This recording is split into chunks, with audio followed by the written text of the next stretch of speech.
Find other great podcasts like this one at Podmoth.network. Today, we bask in the light of moustachioed greatness. Hi, this is Daniel Segura, host of the Moustachioed Podcastio. You like mustaches? You like movies? You like sexy Chicanos? Well, the Podcastio is the place for you. We are talking legendary mustaches from Charles Bronson to the Great Burt Reynolds to the OG Ice-T. Find the Moustachioed Podcastio anywhere you listen to podcasts. That is Moustachioed Podcastio.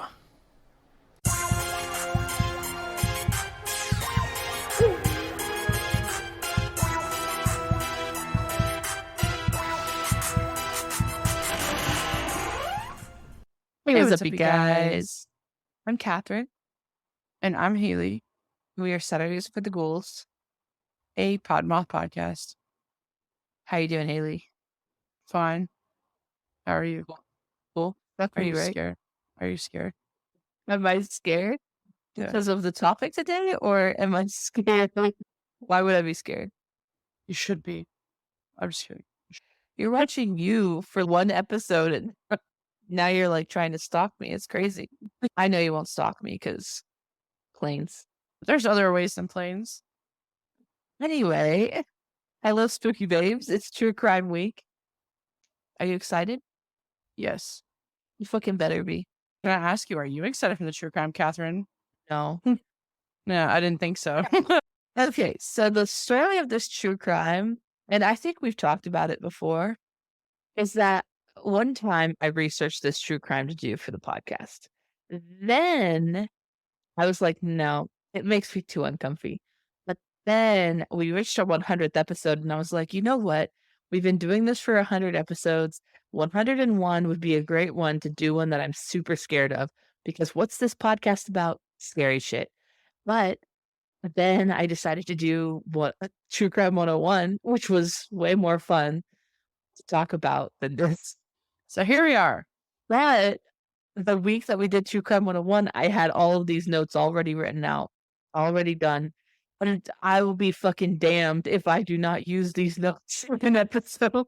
I was I going to say, did not waste my time writing out all these things, these terrible, awful things, for me to not be able to use it for a podcast episode. exactly. There you go. That's what this is. I don't want anyone to think that I did this in accordance with the release of a certain movie that has come out. This has nothing to do with the Barbie movie. Just let's be completely clear. Nothing to do. I also didn't even know the Barbie movie was coming out when I researched this. At that point, that wasn't what was going through my head.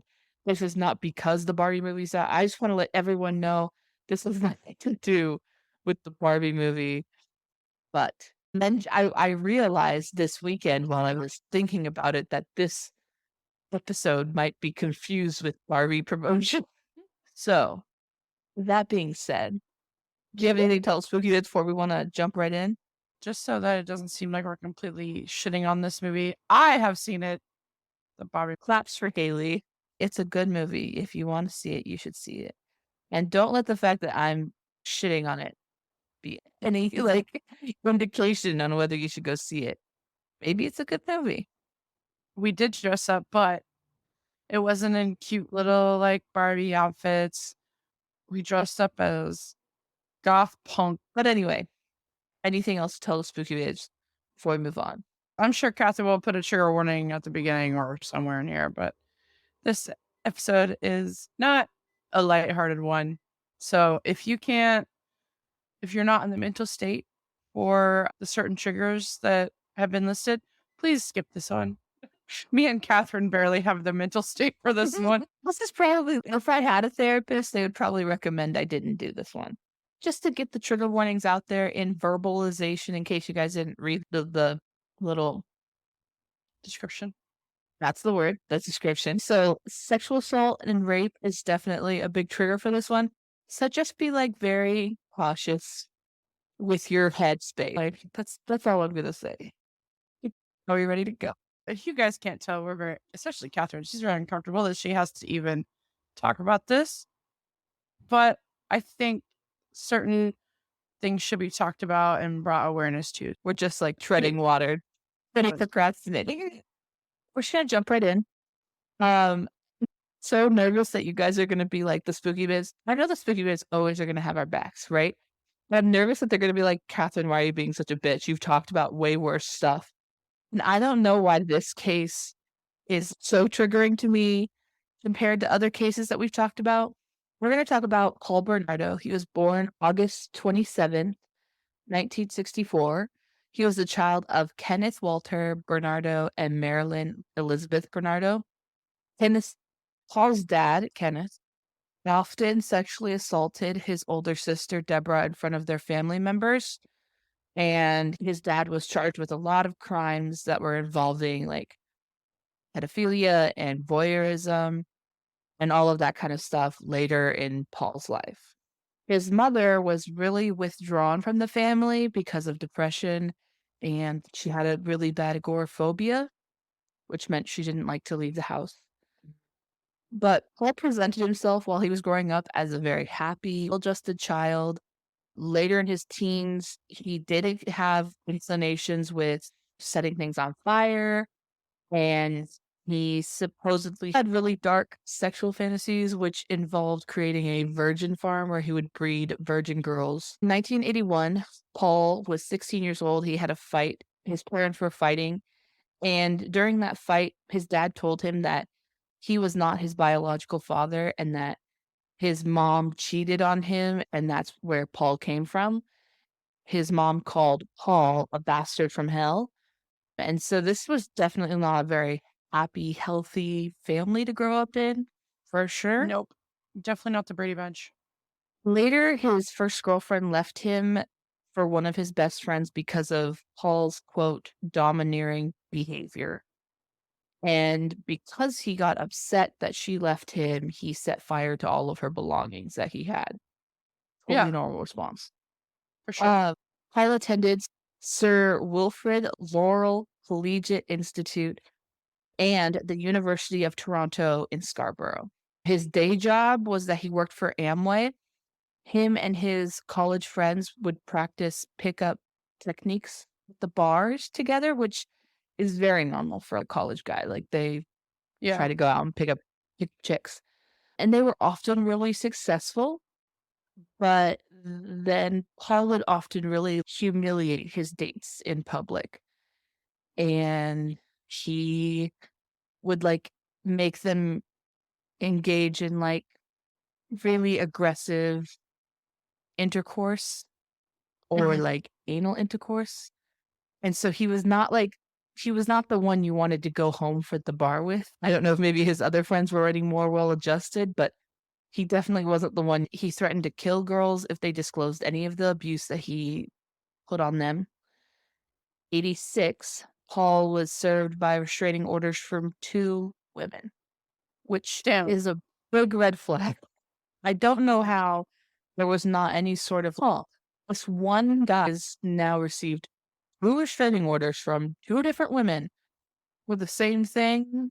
I don't know. Is that not cause for something? I don't know. They are in Canada. I don't know what Canada's like law enforcement's, but anyway. In October of 1987, Paul met Karla Holmolka while they were visiting Scarborough and attended a pet store conference because Karla worked at a pet store. They were immediately attracted to each other and they began dating. Between 1987 and 1990 in Scarborough, there was a serial rapist running around rampant. Now, let's see. He's in Scarborough in the University of Toronto. What are you insinuating, young lady? I don't know. Let's find out, I'm assuming. Most women were stalked and attacked when getting off the bus late at night. So the first attack was on May 4th, 1987, and it was a 21-year-old who was in front of her parents' house, and the Scarborough rapist raped her. On May 14th, 10 days later, they raped a 19-year-old woman in the backyard of her parents' house. On July 17th, there was an attempted rape of a young woman, but the Scarborough rapist abandoned the attack when she fought back. On September 29th, 1987, he attempted to rape a 15-year-old girl. The rapist broke into her house and entered her bedroom. Her mother entered the room, screamed, and he ran. At this time, in 1989, Anthony I'm going to say his last name, Heinmayer was wrongfully convicted of being the Scarborough rapist. In December 16th, 1987, there was another 15-year-old girl who was raped, and the next day the police issued a warning for women who were traveling alone in Scarborough at night, especially riding the buses that this guy often was taking his victims from. On December 23rd, he raped a 17-year-old girl with a knife that he used to threaten his victims. At this point, he began being known as the Scarborough rapist. On April 18th, 1988, there was an attack of a 17-year-old schoolgirl. On May 25th, 1988, someone was almost caught because someone was reported to be stalking the bus depot, but the police didn't arrive in time and he ran away and got away. On May 30th of 1988, there was a rape of an 18-year-old woman in Mississauga, Ontario. On October 4th of 1988, there was a rape in Scarborough, and the victim stabbed the man twice before he was able to run off. That sounds like blood. On November 16th, 1988, there was a rape of an 18-year-old woman in the backyard of her parents' house. On November 17th, 1988, the next day, the police formed a task force to capture the Scarborough rapist. Now, if you have noticed the years that have gone by, it took almost a year and almost 10 victims for them to put together a task force to start capturing the Scarborough rapist. Almost a year and almost 10 victims for them to put together a task force. On December 27th, 1988, there was an attempted rape, but a neighbor chased off the Scarborough rapist. On June 20th, 1989, there was an attempted rape, and the young woman fought, and her screams alerted neighbors, and the rapist fled with scratches on his face. On August 15th, 1989, there was a rape of a 22-year-old woman. On November 21st, there was a rape of a 15-year-old girl. On that same day, Bernardo was seen at the bus shelter. On December 22nd, 1989, there was a rape of a 19-year-old woman. On May 26th, 1990, there was a rape of a 19-year-old woman. The woman vividly recalled her attacker and was able to provide the police a composite portrait, which was later released by the police and publicized in Toronto to the surrounding areas. Good job. Thank you very much for your service. We love you. In June of 1990, the police received a tip about Paul Bernardo potentially being the Scarborough rapist by a bank employee. I don't know how that bank employee might know that. Hina Serminis, which I think is how it's pronounced, also submitted a tip about Paul as well, and she was the wife of one of Paul's college buddies that used to hang out with him back in the good old days of college. From May to September of 1990, there were 130 suspects, and they were collecting DNA from all of them for who potentially could have been the Scarborough rapist. On November 20th, 1990, Paul was brought into the police station and interviewed by the Toronto police for 35 minutes.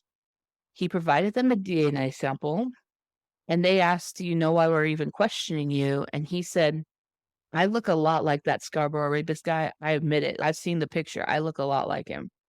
And the detectives concluded, this is a quote from an article, the detectives concluded that such a well-educated, adjusted, congenial young man could not be responsible for such vicious crimes after speaking to him for 35 minutes and collecting his DNA.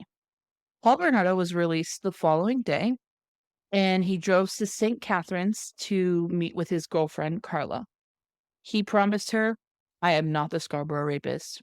I don't know who that guy is. I know he looks a lot like me."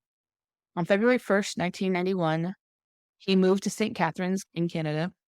And after he moved in February of 1991, the assaults in Scarborough stopped. And then in April of 1991, there was another victim who was 14, but this attack occurred early in the morning and not near a bus stop, though. But I'm assuming he could have come back, maybe? I don't know. There was after he moved, but still in Scarborough. Okay. Paul, Bernardo, and Karla were engaged to be married. They spent a large amount of time with Karla's family and with her parents and her sisters. Karla's parents liked him. They had no awareness of his past criminal history. And Paul was very strangely obsessed with one of the Holmolka's daughters, Tammy, Karla's younger sister. Not Karla, but Tammy. Not your actual girlfriend. Yeah. Fiance. He would peep into her window at night and do things to himself while she was sleeping as he was watching.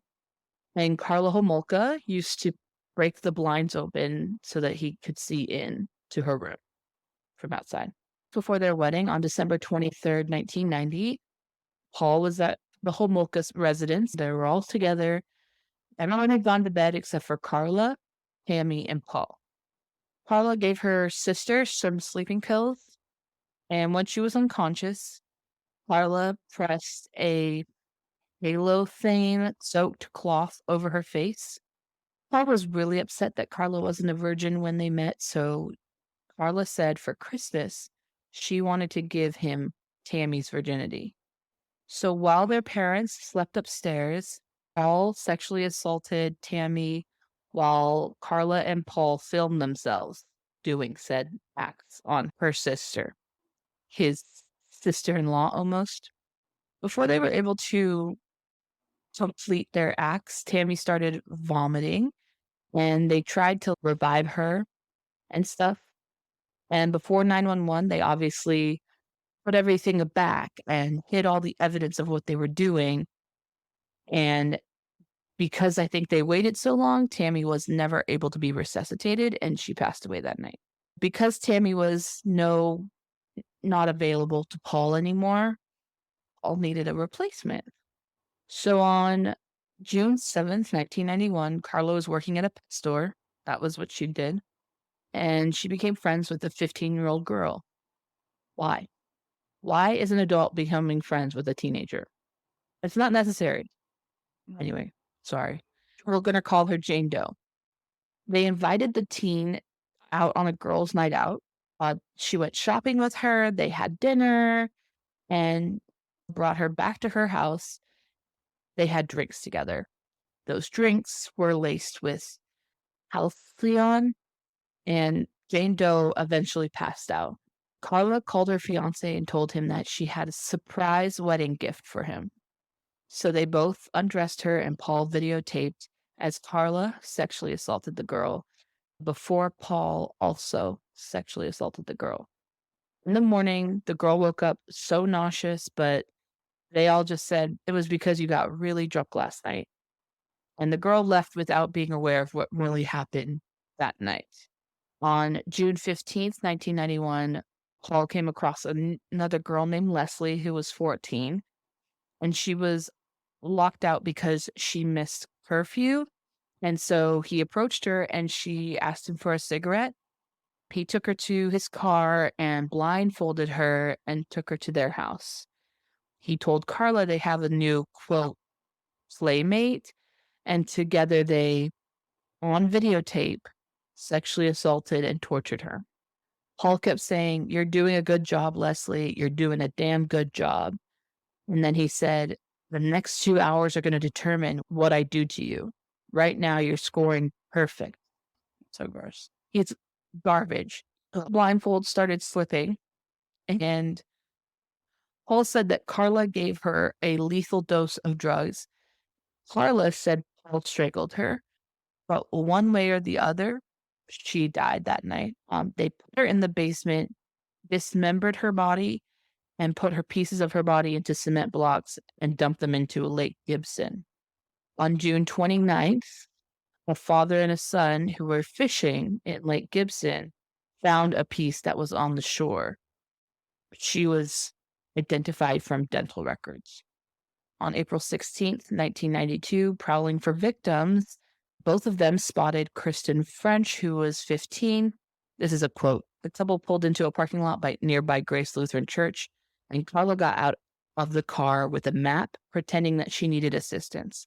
She walked up to the girl, and then Paul attacked her from behind, shoving her into the front seat, and then Karla got into the back seat and they drove off. Kristen's parents knew that because she didn't show up at home on time, that there was something wrong. So within 24 hours, police were already looking for her. And it was over Easter weekend. During that weekend, they did a lot of super terrible things to her.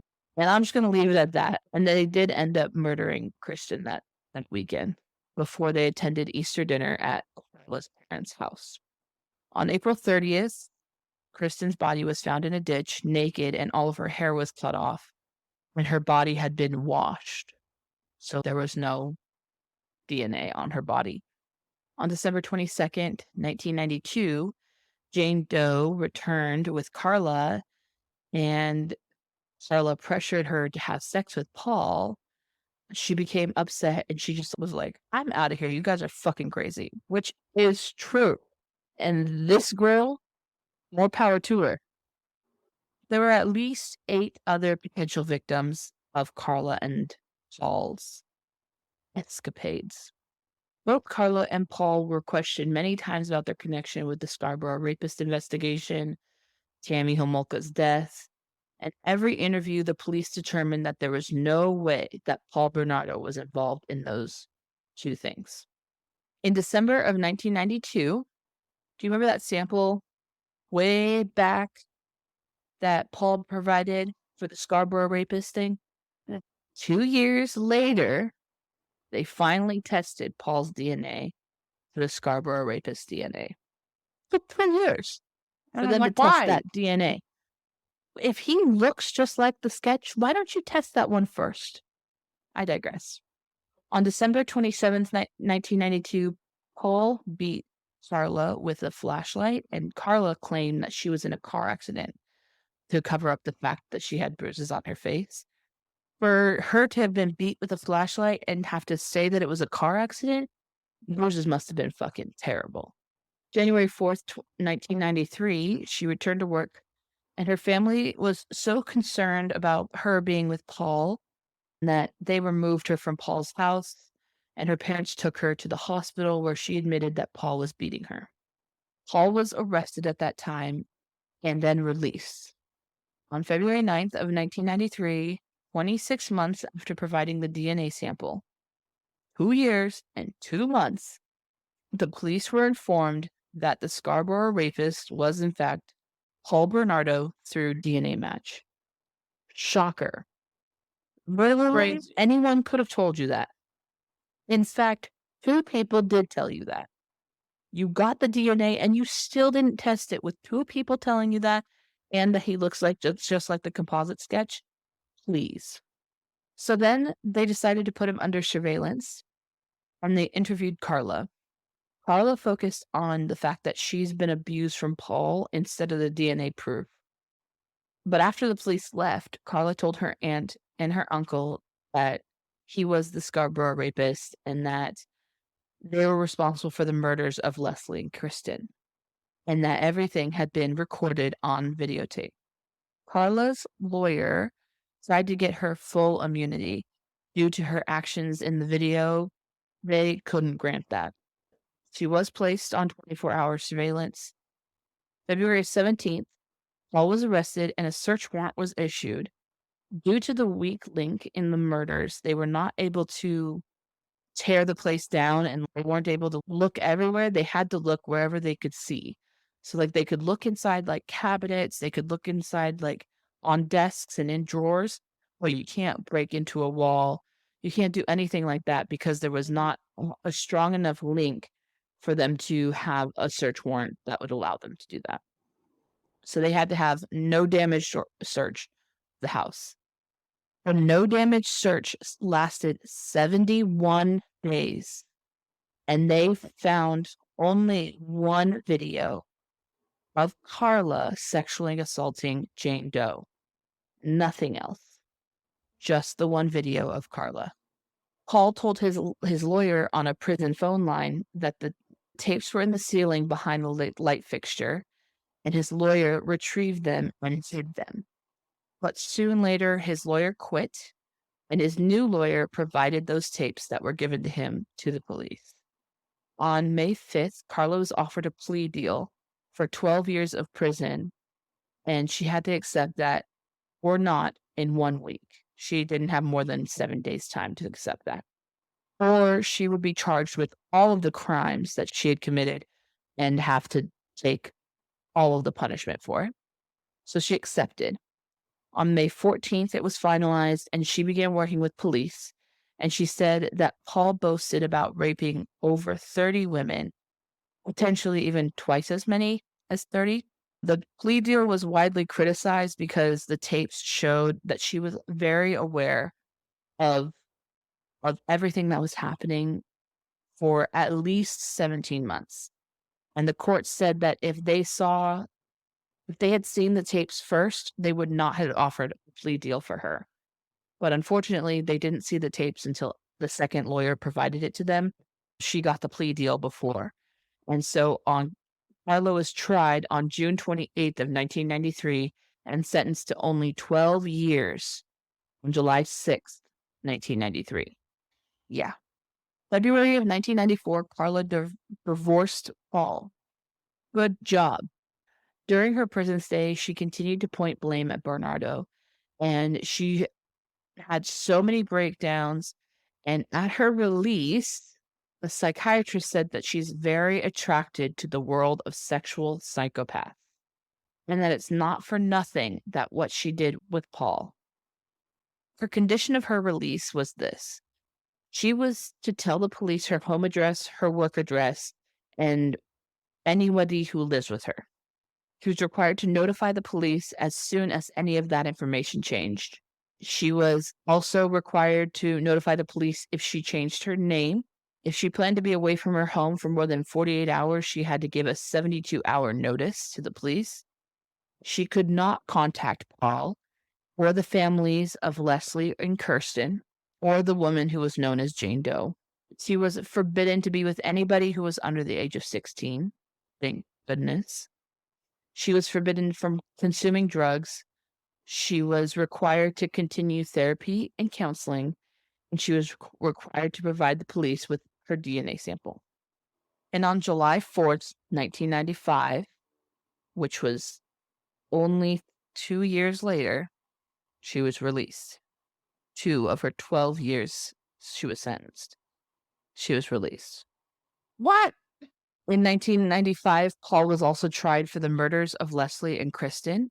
On September 1st of 1995, he was sentenced to life in prison without the possibility of parole for 15 years for the 2 first-degree murders and 2 aggravated sexual assaults.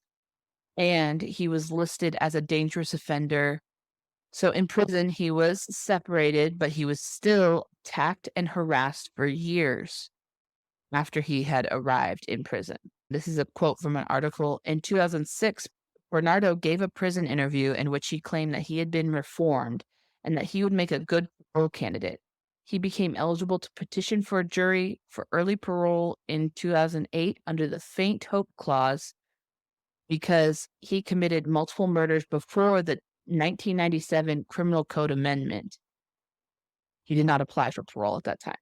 In November of 2015, Bernardo self-published A Mad World Order, which is, quote, a violent, fictional 631-page ebook on Amazon from prison. How? I don't know. I don't know the logistics of that.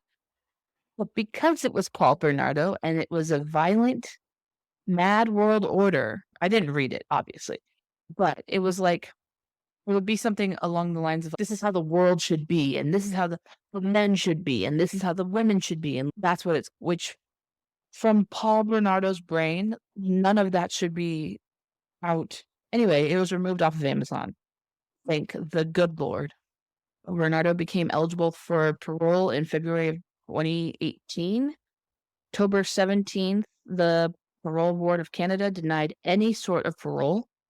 And on June 22nd of 2021, the judge deliberated only 1 hour before denying him again. Supposedly, I'm not sure how accurate this one little last fact is, that Paul scored a 35 out of 40 on the psychopath test, which is a psychological tool that's used to assess if people are psychopaths, right? So he supposedly scored 35 out of 40, and Karla scored 5 out of 40. In prison, he was diagnosed with narcissistic personality disorder, which fucking obviously.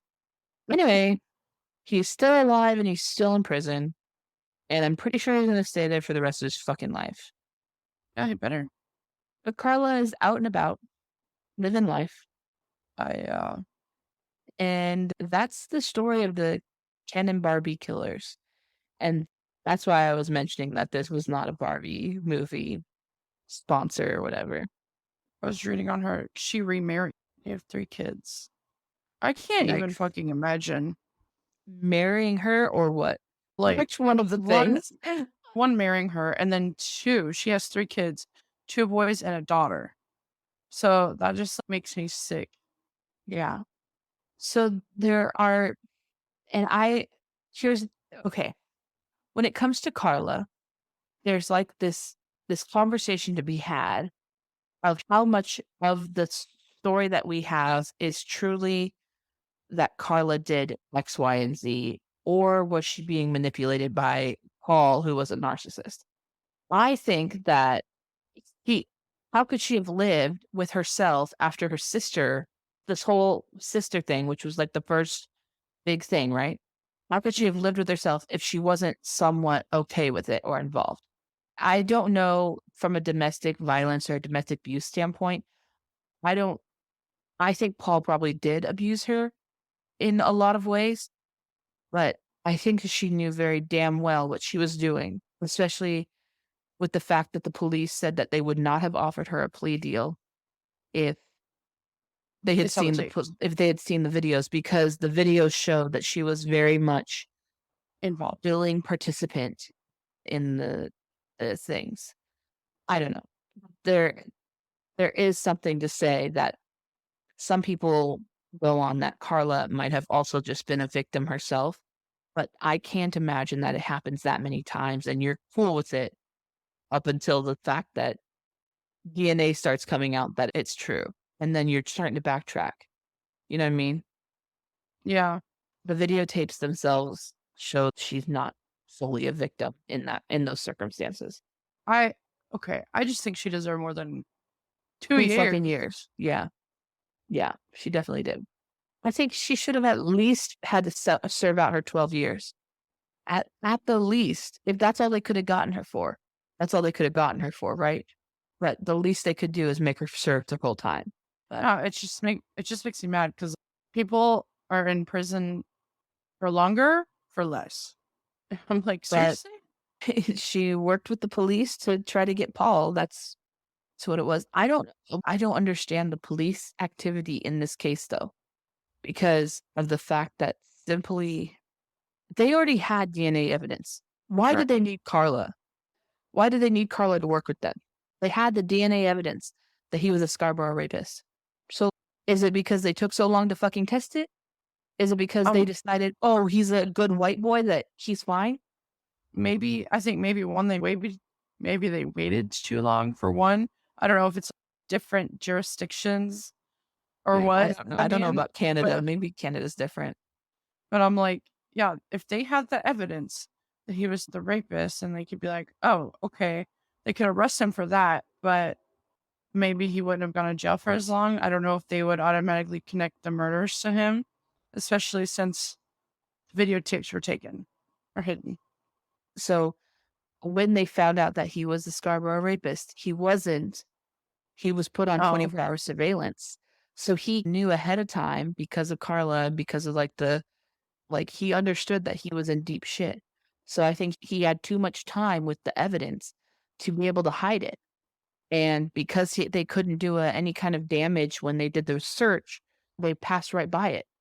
They were literally in that house for 71 days and they couldn't find the fucking tapes.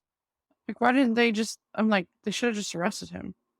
That's what I'm saying. And again, I'm sorry, Canadian listeners. I know there are a few of you.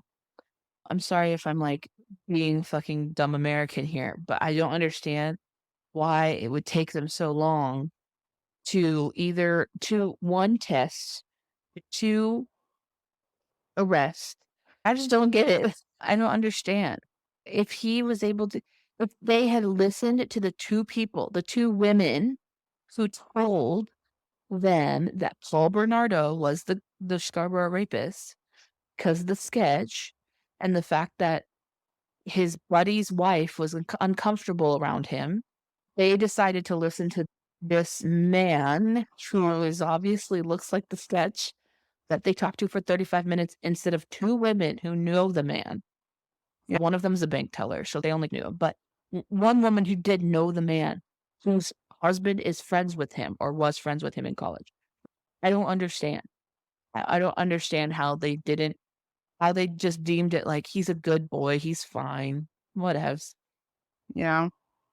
I'm astonished. I understand that they probably got a lot of tips and they did take a lot of DNA samples because of the sketch, but there had to be a faster way to process that than 2 fucking years.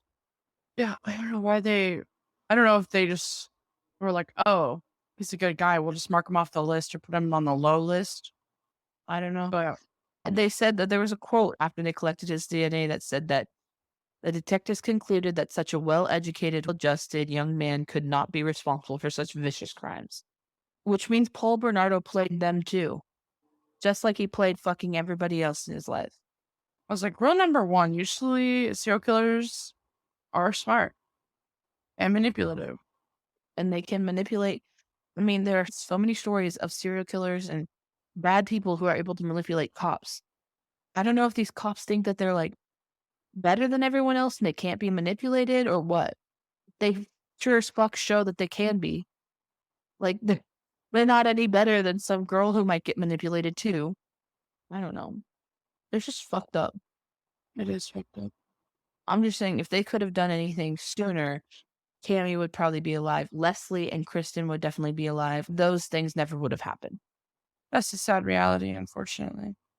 Anyway, that's why this case is so difficult, is that there's no fucking reason for him to have been out and about out for that long. He was tried for the murders in 1995, and he got the DNA taken on my birthday, 1990. Yeah, literally when you were born. The day I was born, that man got his DNA taken, and it took him till I was 5 fucking years old for him to be tried for anything. I don't understand how he was only put away for the murders of Leslie and Kristen if they had the DNA proof that he attacked all of the 10 other women from Scarborough. Yeah. He was only tried for the murders of the 2 girls that Karla and him killed. Was it because it was so long after? I don't understand. I don't know. Anyway, he's unlikely to ever get parole, though, because of the fact that he's listed as a dangerous offender. So there's that. Yeah, he's been in like 3 different prisons. I think the reason that this case is so triggering to me is because it pisses me off. I think that's why I get so triggered by it, is that there's no fucking reason that he should have been out for that much longer, for 5 more years. There's just no reason. Exactly. I don't know. Anyway, moral of the story is that police can't do fucking shit. The other thing is, okay, here's the other thing. I don't know if it's more likely for someone to report a sexual assault or a rape in Canada, but from the numbers that I know personally about people who actually report sexual assaults and rapes, there was at least 10 women who did report the Scarborough rapist raping them, right? Mm-hmm. How many do you think didn't? Who were potentially hurt 1987 to 1991? Oh, I'm sure The there's numbers that you know, with the numbers you know and the women that you know have gotten sexually assaulted and they never said anything, there's a likelihood that there's way more than the people that came forward back when he was the Scarborough rapist. That's also very frustrating. I know. Which is not, which Because again, I don't fucking understand why he wasn't tried for the Scarborough rapes. yeah, because I bet you, I'm surprised. I don't know, maybe they didn't see him or whatever, but I'm surprised like more didn't come forward. Because that's usually what happens is if they get tried for a certain. So if they did try him for like the rape and sexual assault, guarantee you like hundreds of more women would come out. Yes. If he was Guaranteed. really so much of a sexual deviant as he was, there's no fucking way that he truly went months and months without attacking someone. There are like big chunks of missing time. So there's like from May 30th to October 4th. And that's a big chunk of time. Nobody reported anything, but you sure shit know that man did not go without doing something fucking disgusting. Yeah. And the other one is like December 31st, April 18th. Tell me that you think that that man didn't do something for those 4 months. Please. I'm just saying. And some of these attacks are days after each other, right after each other. The 4th, May 4th and the 14th. I'm telling you that maybe he like threatened them and said, don't fucking tell anybody or else I'll fucking come back and kill you and your family. I don't know what he did, but I'm telling you that the victims that were on that list are not his only victims. I promise. If there was any way that he was tried for the sexual assaults or the attempted rapes or the rapes of these women, then more would come forward for sure. Anyway, now that I'm heated, that's the story of the Ken and Barbie killers. I hate calling them the Ken and Barbie killers too. So that's another reason why I hate this crime is like they called Paul and Karla Ken and Barbie because they're like blonde hair, blue eyed. Yes, they're like, they were, back then they were like top-notch SWAT people. I don't know. And so everyone looked at them and they were like, wow, they look like Ken and Barbie together. And that's why they got the name, the Ken and Barbie killers. It just makes me so mad. So that's why I'm heated. I know. Feel it back, Catherine. We're fine. There's no danger right now. I'm like all tensed up because like when you have anxiety, it's because your body senses danger, but there's no danger, right? And so I'm all tensed up because of being angry. Anyway, on a better note than this, Haley, next week is horror movie week. Do you have any idea of what you might want to do? Just so we can maybe tease something to the spooks. I just called the spooky as the spooks. That was cute. I'm sorry. I'm just kidding. Sorry. So we've been doing some like newer movies recently, right? We could go to like back to old favorites if you wanted to, like we were doing before. We could go into new movies and then to older movies, new movies to older movies. Yeah. I've been on a Saw kick, girl. Okay. But here's my can't watch all 10 Saws. We can't until next month. But my whole thing is if I want to do Saw, I want to do the entire franchise. And that sounds like a lot. Yeah. I mean, so here's the thing. We obviously, if we did like a series like that, like a Saw franchise, right? We would have to watch the movies on our own. Yes. Because I don't think we'd have time to like each sit down and watch 9 movies, right? I don't think that you 2 hours long. Right. I do think that we could do it if we don't go through the synopsis of every single one, like deep dive synopsis. If you just do a short, this is what Saw 1 was about. This was all the fun facts about Saw 1. It would be the same as like when we did the True Crime 101, where I just did like the super high level and we could talk about each one more so like in from what we thought of the movie. Then we could rank them at the end. Yeah. Fun. But that would have to be like a project that we do, and we'd probably have to do it like with 2 months in advance notice or 3 months in advance notice, just so we have time and we don't feel rushed to watch all the Saw movies. Yes. You know what, Spooky Babes? It'll be up in the air on what we're going to do for the podcast next week. Heck, you never know. Surprise. Anyway, do you have anything to tell the Spooky Babes before we let them go? Spooky Babes, thanks for joining us today. If you've sat through this whole thing, we're sorry. But hopefully our little banter can lighten the mood just a little bit, respectfully. But join us next week for me and horror movies. And chaos and horror movies. Well, the next 3 weeks are going to be chilling. Straight chilling. Chilling. Because everything's fictional for the most part that we talk about. True. I hope you have a good day, a good week, good month, good year, whatever. A good few hours. I don't know. We'll take what we can get. And we love you. And we'll see you next week. And back to Catherine with the emotional, inspired. Spooky babes, I know that you understand us. I know that you get us on a cellular level. You understand our brains because you guys, you're just like us. You may not want to admit it, but you're just like us. Anyway, we appreciate you so much. We are so happy that you came and spent some time with us. And the world is a better place with you in it. You matter. And please keep finding reasons to stay around because we love you and we want you to be here. And we will see you In your nightmares.